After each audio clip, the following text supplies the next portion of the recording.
در ولایت جنوبی قندهار افغانستان بر اثر ترکیش کمش 1 نفر کشته و 15 کسی دیگر جراحت برداشتند. یک منصبدار افغان گفت پلیس میخواست مواد ترکنده را خنثی نماید ولی ناگهان انفجار به عمل آمد.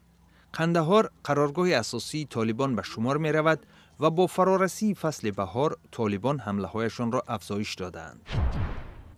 در شهر آستانه پایتخت قزاقستان تخمیناً 1000 جوان در گردی همایی از مردم دعوت کردند که در انتخابات پرزیدنتی 26 اپریل شرکت ورزند. در انتخابات روز یکشنبه رهبری کنونی قزاقستان نورسلطان نظربایف رقیب جدی ندارد و به احتمال زیاد او بار دیگر پیروز خواهد شد. نظربایف که سر از سال 1989 قزاقستان را سروری می کند، در انتخابات گذشته با 95% آوازها غالب شده بود.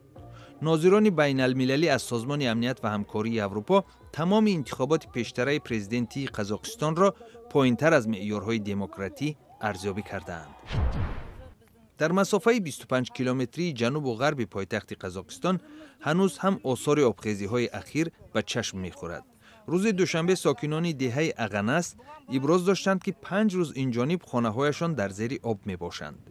در روزهای آبخیزی جمعاً 15,000 ساکن قزاقستان از مکان دائمی زیستشان به جایهای امن انتقال داده شدند.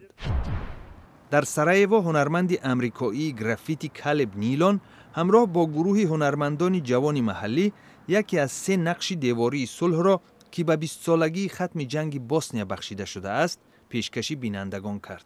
سپس نیلون برنامه دارد به شرق سرایوو که در بخش سرب نشین بوسنیا و هرزگوینه است و شهر ماستر که بین قوم‌های مقیم بوسنیا تقسیم می‌باشد نقاشی کند. این تشبث را سفارت ایالات متحده آمریکا و یکی از سازمان‌های غیر دولتی محلی سرپرستی کردند.